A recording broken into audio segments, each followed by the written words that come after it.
बिस्मिल्लाहिर्रहमानिर्रहीम। अस्सलाम वालेकुम students, welcome to my YouTube channel learn with Numan.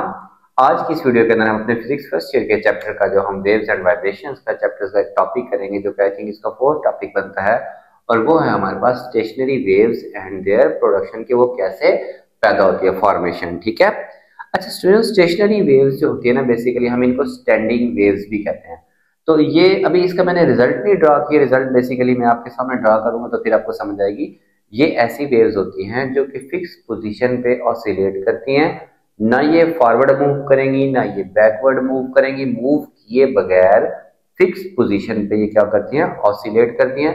ना ये मूव करती हैं ना ये क्या करती हैं, प्रोपिगेट करती हैं। इस तरह की वेव्स को हम कहते हैं स्टेशनरी वेव्स या फिर स्टैंडिंग वेव्स। इनका नाम हमें बता रहा है कि ये मूव नहीं करती, जस्ट ऑसिलेट करती हैं। ठीक है। जैसे हमारे पास जो रस्सी होती है ना स्टूडेंट्स, रोप, तो रोप अगर हम दोनों साइडों से ऐसे हिलाते रहें तो वो फिक्स पोजीशन पे ऐसे ऊपर नीचे क्या होती रहेगी, हिलती रहेगी। ना रस्सी इधर से उधर ट्रेवल करेगी ना उसके पार्टिकल्स ट्रेवल करेंगे।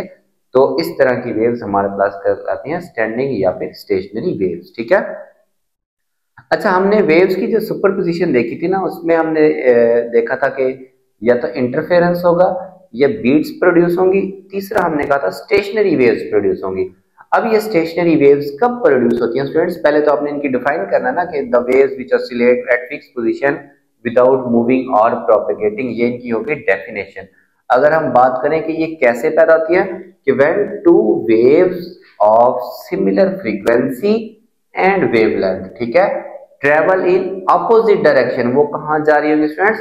एक अगर इधर जा रही है तो दूसरी इधर जा रही है, अपोजिट डायरेक्शन में ये ट्रेवल कर रही होंगी। तो फिर अगर इनकी फ्रीक्वेंसी और वेवलेंथ भी सेम है तो हमारे पास फ्रेंड्स कौन सी वेव्स प्रोड्यूस होंगी? स्टेशनरी वेव्स प्रोड्यूस होंगी। ठीक है। अच्छा, अब हम दो वेव्स की प्रोफाइल देखते हैं। ठीक है। एक ये जो मैंने ब्लैक से ड्रॉ की, और इसकी हम सुपर पोजीशन देखेंगे। ये जो मैंने ग्रीन से ड्रॉ की, ब्लैक वाली इस तरफ को ट्रेवल कर रही है और ग्रीन वाली हमारे पास इस तरफ को ट्रेवल कर रही है। इसका जो टाइम है ना, ये हमने ऐसे बनाना है, 0 इधर को, चौथा हिस्सा यहां पे ऑफ 3/4 ऑफ टाइम पीरियड, और एक कंप्लीट टाइम पीरियड के बाद क्या सिनेरियो हमारे पास होगा। ये जो बड़े वाला टी है ना, ये टाइम पीरियड है, ये वो टाइम है जिसमें हम इसको ऑब्जर्व कर रहे हैं। तो बेसिकली हम इन दोनों वेव्स को ना 7 डिफरेंट पैटर्न्स पे या 7 डिफरेंट पॉइंट्स के ऊपर क्या करेंगे, स्टडी करेंगे। तो उन पॉइंट्स का नाम हम रख देते हैं पॉइंट, ये वाला 1 2 3, बेसिकली ये 2 यहाँ पे है, 3 4, ये 4 यहाँ पे है, 5 6 और 7। ठीक है। इसका 1 तो इसका भी 1, इसका 2 ये मुझसे बनी नहीं, इसका भी 2, ये इसका 3 तो इसका भी 3, इसका 4 तो इसका भी यहाँ पे क्या होगा स्टूडेंट्स, 4, इसका 5 तो इसका भी 5, इसका 6 तो इसका भी 6, इसका 7 तो इसका भी क्या होगा, 7।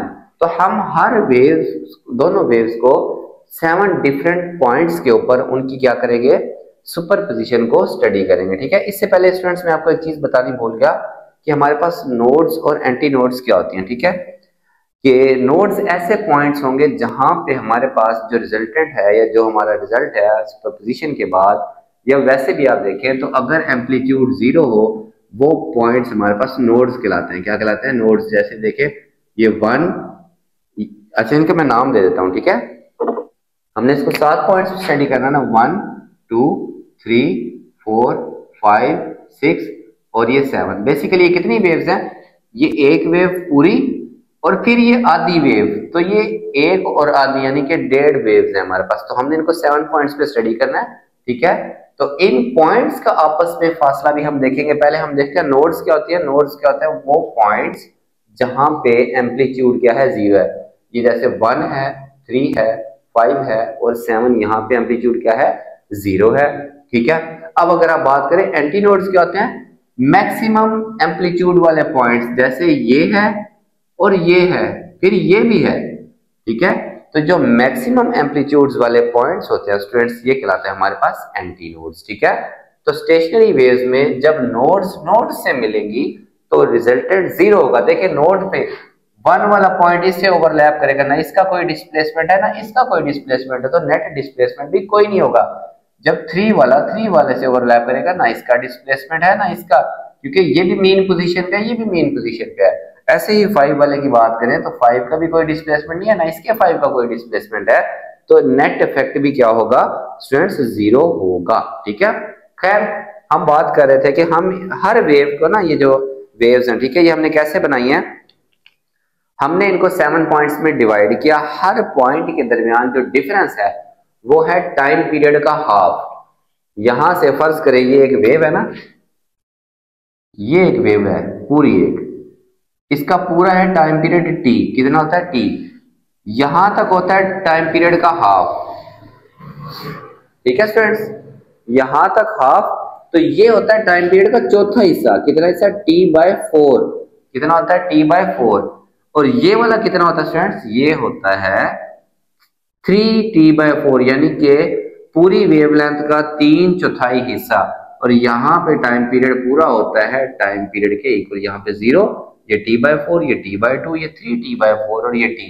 तो देखिए जब 0 है तो वेव बिल्कुल यहाँ पे है, जब टाइम t/4 इतना टाइम गुजर गया तो वेव कहाँ पे है, इस पॉइंट के ऊपर है। ठीक है, ये वाला पॉइंट आपने, यानी कि इसमें से पहला हर वेव के 1 2 3 4 5 5 वेव वापस आ जाती है, तो एक हिस्सा निकल जाएगा, ये पहला एक हिस्सा निकला। अब ये बेसिकली जो 2 है वो यहाँ पे है, फिर ये इतना हिस्सा निकल जाएगा, ये वाला पॉइंट यहाँ पे आ जाएगा, फिर ये इतना हिस्सा निकल जाएगा, ये वाला पॉइंट स्टार्ट में आ जाएगा। ठीक है, तो ये हर दो जो हम स्टडी कर रहे हैं इनके दरमियान जो डिफरेंस है हर दो पॉइंट्स के दरमियान वो है t/4। कितना डिफरेंस है, t/4। टोटल हम 7 पॉइंट्स पे स्टडी कर रहे हैं।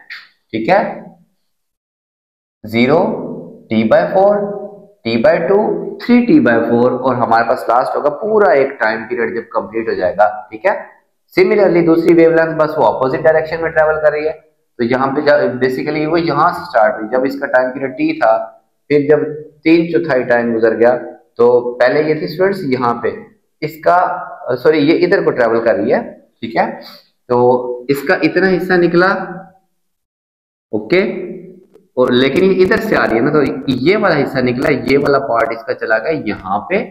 ठीक है, फिर इतना हिस्सा निकला, ये वाला पार्ट आ गया स्टार्ट में, फिर उसके बाद इतना हिस्सा यहां तक निकला, ये वाला पार्ट चला गया स्टार्ट में। ठीक है, और फिर एंड पे ये वाला पार्ट निकला, बिल्कुल ये हाफ वाली लूप आ गई हमारे पास स्टार्ट में। ये आपने इसी तरह से दोनों ड्रा कर लेनी है। ठीक है, बस आपने जहन में रखना है कि पहला, तीसरा और पांचवा जो आप पोर्शन बनाएंगे उन पोर्शंस पे ये बिल्कुल एक जैसी होंगी। ये देखें सेम, ये भी सेम, यहाँ पे ये नीचे को और फिर ऊपर और फिर नीचे, ये भी ऐसे ही, और फिर पांचवें पे इसके दोनों पोर्शन ऊपर, इसके भी दोनों पोर्शन ऊपर, और जबकि दूसरा और चौथा जो हमारे पास होगा, ठीक है, सेकंड एंड फोर्थ, इसके अंदर क्या होगा, ये जहां पे होगी ये उसके अपोजिट से स्टार्ट होगी। ठीक है, उसका ये नीचे को एंटी नोड, इसकी एंटी नोड ऊपर की तरफ है। ठीक है, अब स्टूडेंट्स हम देखते हैं कि हमारे पास पहले पॉइंट 1 3 5 7 पे कौन कौन से पॉइंट, 1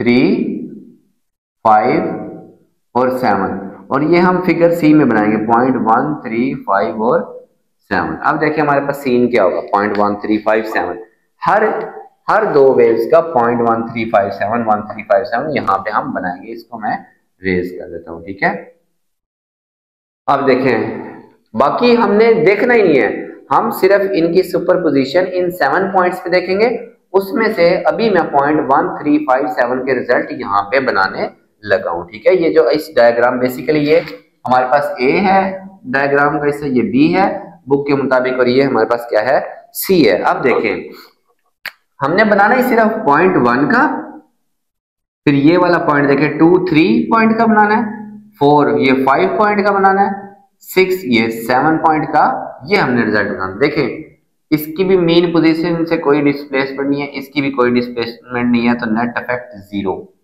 ठीक है, 3 और 3 मिल रहे हैं, ये भी 3 है ना, 3 4 5 6 7, ये 2, 3 और 3 मिल रहे हैं, इसकी भी नेट डिस्प्लेसमेंट कोई नहीं है।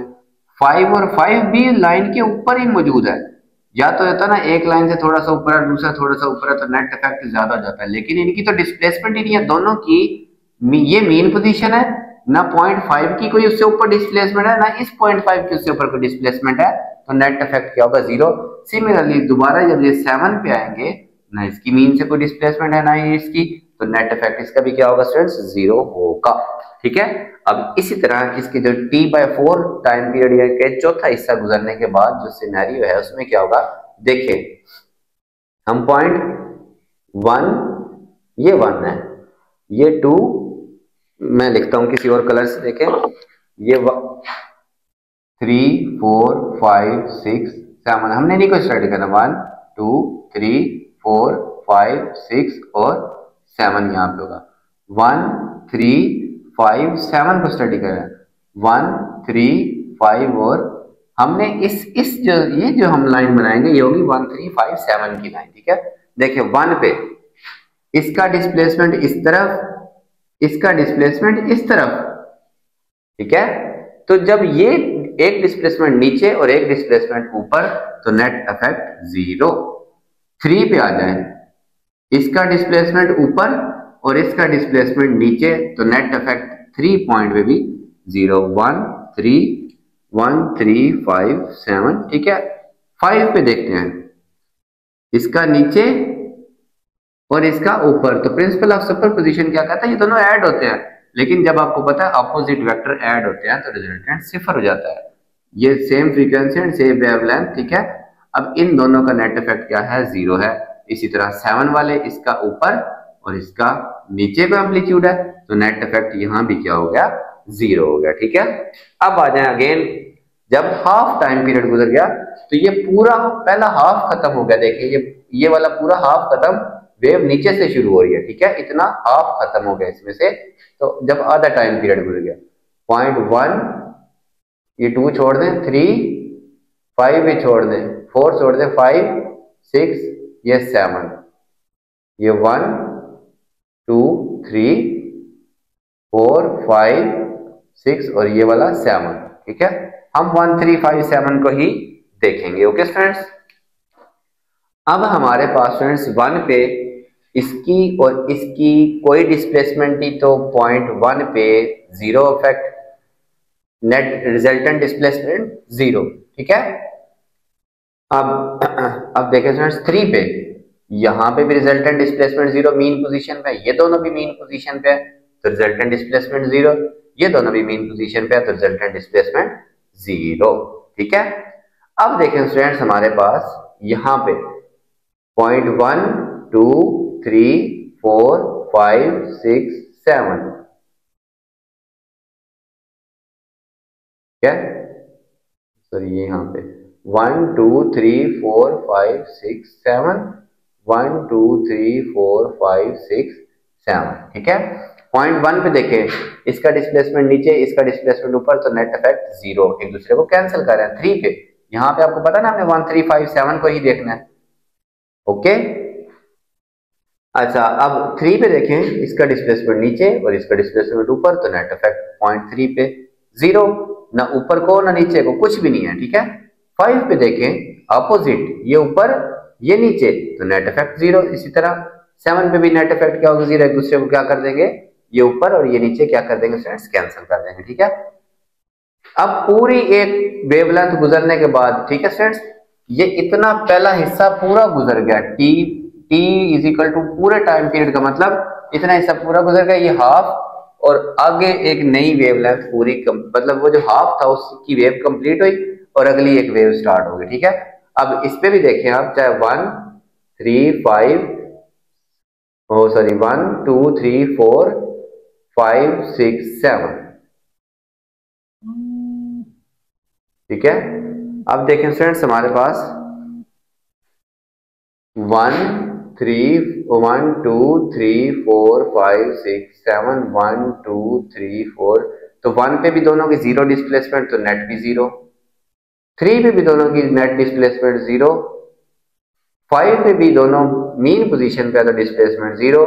7 पे भी 0 होगी। ठीक है। ये हमारे पास हो गया हमारे कौन से पॉइंट्स, ये होंगी नोड्स। ठीक है। ये क्या होंगे स्टूडेंट्स, नोड्स। याद रखें अब कि हमारी नोड्स कब बनी, जब हमारे पास टाइम पीरियड का फर्क कितना आ रहा है, एक ये नोड है और एक ये नोड है, तो 1 और 3 के दरमियान में कितने टाइम का फर्क है, यहां से यहां तक लेके हाफ t/2 का फर्क है। तो दो नोड्स के दरमियान देखे ना, बेसिकली ये 0, यहाँ पे t/4 है, यहाँ पे t/2 है, यहाँ पे 3t/4 है और यहाँ पे पूरा टाइम पीरियड। तो दो नोड्स के दरमियान में कितना गैप है, 0 और t/2 के दरमियान में हाफ टाइम पीरियड का। किसका देखे ना, t/2 में से 0 माइनस करें, फिर 3 और 5 में बेशक आप देख ले, t में से आप t/2 माइनस करें तो ये भी हाफ आएगा। तो दो नोड्स के दरमियान में हमेशा डिफरेंस कितना होगा टाइम का, टाइम पीरियड बाय 2। ठीक है, नोड्स के दरमियान में इतना डिफरेंस होगा। Okay students. अच्छा स्टूडेंट्स, एक और चीज कि हमारे पास दो नोड्स के दरमियान में वेवलेंथ के हिसाब से देखें तो ये दो नोड्स के दरमियान में 1 मतलब पॉइंट 1 और 3 के दरमियान में कितनी वेवलेंथ का फर्क है, ये यहां से लेके यहां तक ये पूरी एक वेवलेंथ है, तो ये हाफ वेवलेंथ बनती है। ठीक है, तो दो नोड्स के दरमियान में λ/2 वेवलेंथ का डिस्टेंस होगा। ठीक है, और ये जो पॉइंट 1 3 5 7 1 2 3 4 5 6 7 ये जो 7 पॉइंट्स हैं, इन दो कंसेक्टिव पॉइंट्स के दरमियान जो फर्क है वो λ/4 है। कि वेवलेंथ का चौथा हिस्सा देखें, एक चौथा हिस्सा, दूसरा चौथा हिस्सा, तीसरा चौथा हिस्सा और चौथा हिस्सा, तो टोटल 4 हिस्से पूरे होके एक वेवलेंथ कंप्लीट हो गई। यानी कि किसी भी दो 3 और 4, 4 और 5, 5 और 6, 6 और 7, ये जो 7 पॉइंट्स हैं इनके दरमियान λ/4 डिस्प्लेसमेंट डिस्टेंस होगा। ठीक है, अब स्टूडेंट्स देखते हैं ये जो पॉइंट 2 4 6 है, ठीक है, इन पॉइंट्स के दरमियान में क्या होगा। पॉइंट 2 ये देखें, ये भी ऊपर की तरफ, ये भी ऊपर की तरफ, तो नेट डिस्प्लेसमेंट ये 1 और 3 के दरमियान बना रहा हूं, 1 और 3 के दरमियान में तकरीबन, तो नेट डिस्प्लेसमेंट ऊपर की तरफ होगा इसका। ठीक है, मैक्सिमम एक तरफ। अब फिर 2 पॉइंट हो गया, फिर 4 और 6 रहता है। 4 पे देखें, ये भी नीचे और ये भी नीचे, तो 4 पॉइंट हमारा यहाँ पे आ जाएगा, बिल्कुल नीचे आ जाएगा, दोनों ऐड होंगे तो नीचे आ जाएगा। ठीक है, ये 4 पॉइंट, फिर पॉइंट 5 देखते हैं स्टूडेंट्स, सॉरी 6 देखें, ये भी ऊपर और ये भी ऊपर, तो ऐड हो गए रिजल्ट ऊपर। तो ये पॉइंट दोनों मैक्सिमम एम्पलीट्यूड पे रहेंगे अपोजिट डायरेक्शन में। 2 के बाद 4 अपोजिट में, 4 के बाद 6 अपोजिट डायरेक्शन में रहेगा।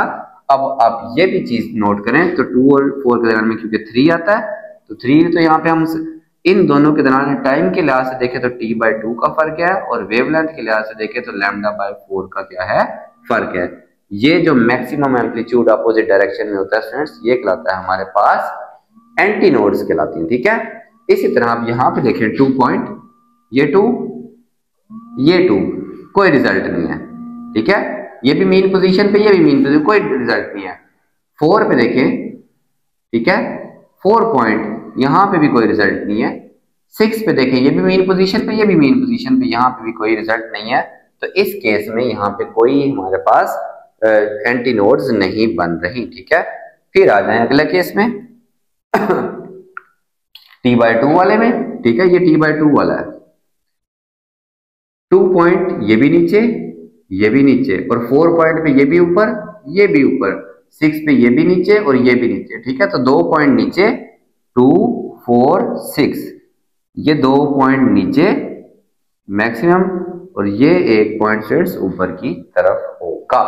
ठीक है, अब फिर जब time is equal to 3/4 time period, ये देखें 2 4 6, ठीक है, 2 4 और 6, ये भी मीन पोजीशन पे, ये 2 भी मीन पोजीशन पे, ये 4 भी मीन पोजीशन पे, ये भी मीन पे, और ये भी, तो नेट डिस्प्लेसमेंट 0। 2 4 6 पे यहाँ पे भी कोई रिजल्ट नहीं होगा। लास्ट जब time period is equal to complete wavelength के इक्वल होगा, तो ये वाला 2 भी ऊपर, ये वाला भी स्टूडेंट्स ऊपर, ये वाला भी नीचे, ये वाला भी नीचे, ये वाला भी ऊपर, तो ये 2 पॉइंट्स टॉप पे चले जाएंगे, 2 और 6, ये 2 4 और 6 में से ये 2 टॉप पे, ये 6 टॉप पे, और ये 4 आ जाएगा नीचे। ठीक है, ये हमारे पास कहलाते हैं एंटी नोड्स पॉइंट्स कहलाते हैं।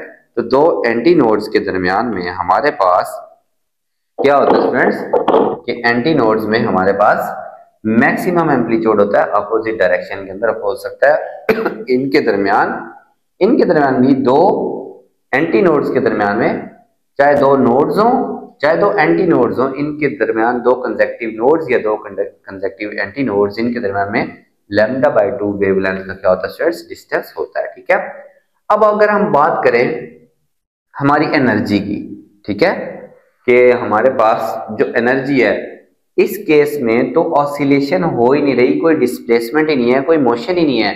ठीक है, नोड्स की सूरत में जो नोड्स वाले पॉइंट हैं, तो इन नोड्स वाले पॉइंट्स में स्टूडेंट्स जब हरकत नहीं होगी, कोई मोशन नहीं होगी, तो एनर्जी वेव्स बिल्कुल भी ट्रांसफर नहीं कर सकती।